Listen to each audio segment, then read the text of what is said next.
এখন বাজে দুপুর 1টা, আর মায়ের ফ্রেন্ড এসছে মায়ের সাথে খেলা করতে।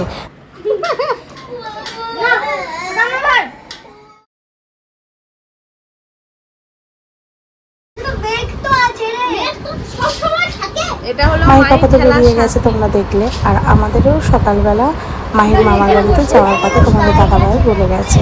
তো সেই জন্য আমরা যাব, কিন্তু সকালে আর যাইনি, যাব বিকালে। আর এর মধ্যে আমার বড় মাসির ছেলের বিয়ে আছে। তো তোমাদের দাদাভাই যেহেতু যেতে পারছে না, ও রয়েছে ভেলোরে, তাই বললো আমি যখন বাড়িতে নেই তুমিও বাড়িতে থেকে কি করবে, যাও তুমিও মাইকে নিয়ে একটু ঘুরে আসো। বিয়ের অনুষ্ঠানে সবার মাঝে থাকলে মাহির মাইন্ডটাও একটু ফ্রেশ হবে। আর যেহেতু এই সপ্তাহের মধ্যে বিয়েটাও পড়েছে, তাই কিছুদিনের জন্য মাইকে নিয়ে একটু ঘুরতে যাচ্ছি। আর তার মধ্যে মায়ের এখন স্কুলটা ছুটি পড়ে গেছে, কারণ ওদের ফাউন্ডেশন ডের জন্য স্কুলে কিছু খেলা প্রতিযোগিতা হচ্ছে। এই সপ্তাহে পুরোটা এইভাবেই কাটবে, শুধু নাম প্রেজেন্ট হবে। সেই কারণে ভাবলাম যাই একটু মাইকে নিয়ে বিয়ে বাড়ি থেকেও একটু ঘুরে আসি। বিশেষ করে তোমাদের দাদাভাই বলল, যেহেতু তোমরা বাড়িতে আছো আর এই সময়টা পড়েছে, তোমরা যাও, বেকার বাড়িতে থেকে কি করবে, একটু সবার সাথে ঘুরে আসো, ভালো লাগবে। তো আমি চললাম আজকে মাহির মামার বাড়ির উদ্দেশ্যে, বেরিয়ে গেছি, এখন ট্রেনে রয়েছি। এদিকে মায়ের মনটা দেখছো, মায়ের মনটা খুবই খারাপ। যেহেতু মায়ের পাপা রাতে বেরিয়ে গেছে, পাপা চলে যাওয়ার পর থেকে মায়ের মনটা ওরকমই খারাপ হয়েছে। যতটুকু ওই ফ্রেন্ডের সাথে কথা বললো বেশ ভালোই ছিল, যে ফ্রেন্ড বাড়ি চলে গেল আবার যেই সেই। তো কথা বলতে বলতে আমরা চলে এসেছি, স্টেশন থেকে নেমে দাঁড়িয়ে রয়েছি, কারণ বোন আসছে, বোন বলেছে একটু দাঁড়াতে। বোন ডিউটি থেকে ফেরার পথে আমাকে নিয়ে স্টেশন থেকে বাড়িতে যাবে। আর এদিকে তো বর্ষাকাল, সেই জন্য রাস্তাঘাট কেমন হয়ে আছে। তো বাড়িতে আসার পর দেখো আমার দাদার ছেলে, ছোট দাদার ছেলে আর বড় দাদার মেয়ে, ওরা দুজনেও যেই মায়ের আওয়াজ শুনেছে ছুটে চলে এসছে। এর আগের বারে যখন বাড়িতে এসেছিলাম তখন আমাদের এই পুচকেটা অত বেশি কথা বলতো না, এখন এসে দেখছি এবারে বুলবুল বুলবুল করে অনেক কথা বলছে বেশ। আবার খাবার দিচ্ছে, থ্যাংক ইউ বলছি, তখন বলছে ওয়েলকাম, অনেক কথা বলতে শিখে গেছে। আর মাইকে দেখে দেখো না কি আনন্দ, ওটাই ওর দাদা, ওর দাদা। সবাই যখন বলছে না এটা আমার ভাই, সেই জন্য খুব রেগে যাচ্ছে। মাইকে পেয়ে দেখো কত আনন্দ। আর মাহিও এদের জন্য মামার বাড়িতে আসার জন্য ব্যস্ত হয়ে থাকে। আসার পর মায়ের মাইন্ডটাও বেশ ফ্রেশ হয়ে যায়, আর তেমনভাবে দুষ্টুমিও খুব বেড়ে যায়।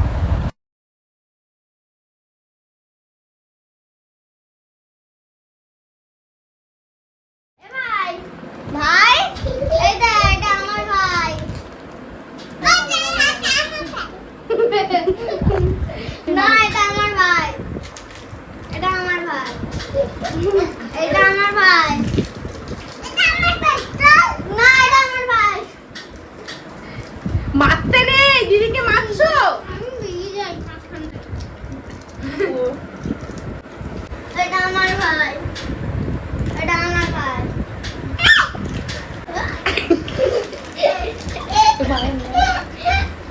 মামার বাড়ি আসার পর থেকেই মাইকে নিয়ে শুরু হয়ে গেছে যুদ্ধ, এটা ওর ভাই না এটা ওর দাদা, সেই নিয়ে এখন যুদ্ধ শুরু হয়ে গেছে।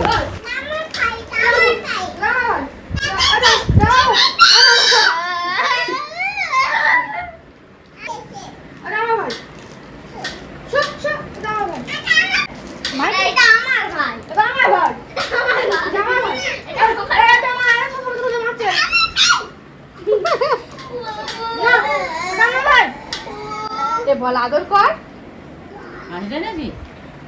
এটা এটা তোমার দিদি নয়, ঠিক আছে? ওই দাও ভাই, দাও ভাই। এটা আমার ভাই, এটা আমার ভাই, এটা আমার ভাই। ও বাবা,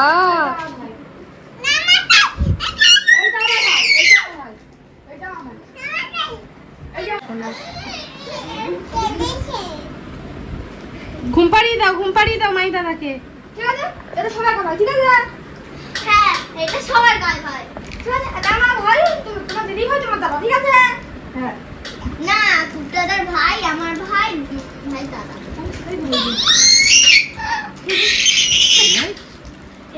কি আনন্দ, কি আনন্দ।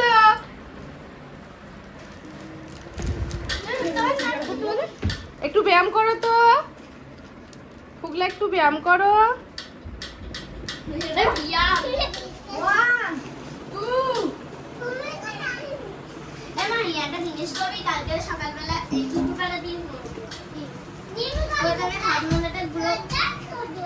খাবি না কিভাবে কেটে গেল?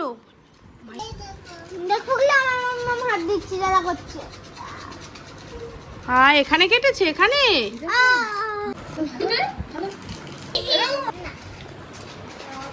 দাদা আর কতবার, এটা আমার ভাই, এটা আমার ভাই। তোমার ভাই না, তোমার দাদা হয়, এটা দাদা। বাড়িতে আসলে পরে এর সাথে সাথে আরেকজনও খুব আনন্দ করতো। সে আজ তো আর আমাদের মধ্যে নেই, কিন্তু হলেও তাকে খুব মিস করি। আর এতক্ষণ থাকলে কতই না আনন্দ করতো। আর এদিকে দেখো মা বসে বসে ওদের খেলা দেখছে। খেলা তো দেখছে না, মায়ের মনটা খারাপ হয়ে যাচ্ছে। বুঝতে পারছি সেই পুরোনো দিনের কথাগুলো মনে পড়ছে, যে ও থাকলে হয়তো এদের সাথে এমনই করতো। নামে একটু বড় হয়ে গেছিল, কিন্তু বাচ্চাদের সাথে খুব আনন্দ করত। বর্ষাকালে বাড়িতে আসার পর বাড়ির পরিস্থিতি কেমন দেখো। এই যে গেটের কাছে দাঁড়িয়ে রয়েছি, আর এই ঘরটা তো তোমরা দেখতে পাচ্ছ, বুঝতে পারছো। এই ঘরটা তো ভাইয়ের করে দেওয়া হয়েছিল। এই ঘরের বাইরের অবস্থা দেখো কি অবস্থা। ওইটা হলো আমার দাদারা রয়েছে ওই বাড়িতে।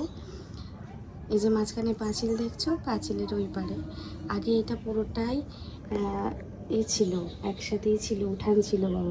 তো এটাও একটা পাঁচিল হয়ে গেছে। পাঁচিলের এই পাশে হচ্ছে ছোট দাদুরা রয়েছে, আর এই পাশটা হচ্ছে আমাদের এটা পুরনো বাড়ি, মানে এটা পুরোপুরি একসাথেই ছিল। তো এখন বাড়ি সব ভাগাভাগি হয়ে আলাদা আলাদা হয়ে গেছে, সেই জন্য মাঝখান থেকে পাঁচিল উঠে গেছে। আর ওই বাড়িটা আমাদের নতুন হয়েছিল। দাঁড়াও তোমাদেরকে দেখাই ব্যাক করে। এই হলো আমাদের উঠান। উঠানটা ছিল বিশাল বড়।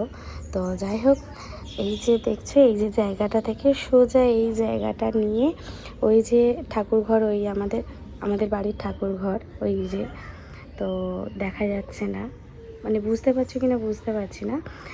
তো মন্দিরের গাছপালার জন্য মন্দিরের এটা দেখা যাচ্ছে না। এই যে চূড়াটা দেখতে পাচ্ছ, বড় মন্দির ওটা আমাদের, মানে আমাদের জন্ম হওয়ার আগেই মন্দির।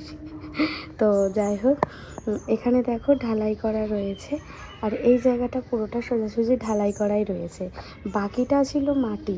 তো যেহেতু বৃষ্টি হলে কি হয় বলো তো, মাটি ধুয়ে এই ঢালাইয়ের উপরে পড়ে গেছে, মানে ধুয়ে ধুয়ে চলে এসেছে। এই জায়গাটা পুরোপুরিভাবেই আর কি লম্বাভাবে ঢালাইটা করা ছিল, তো সেই জন্য কাদা হয়ে আছে।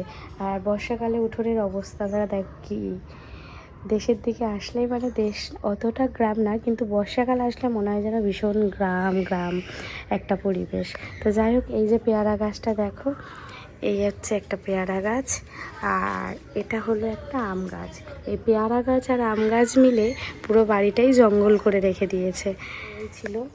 তো বাড়িতে আসার পর পরের দিন আজকে ব্লগটা করছি, আর কালকে মাসির ছেলের বিয়ে। তো মাসির ছেলের বিয়েতে তো সব যাব। এখন কি হয় বৃষ্টির, না মাসির বাড়িতে ভাবছি বৌভাতের দিনই যাব, আর বিয়েটা হচ্ছে বারাইপুরে। তো ভাবছি বাড়ি থেকেই, এখান থেকে কোনো গাড়ি করে নিয়ে বিয়ে যেখানে হচ্ছে সেখানেই যাব।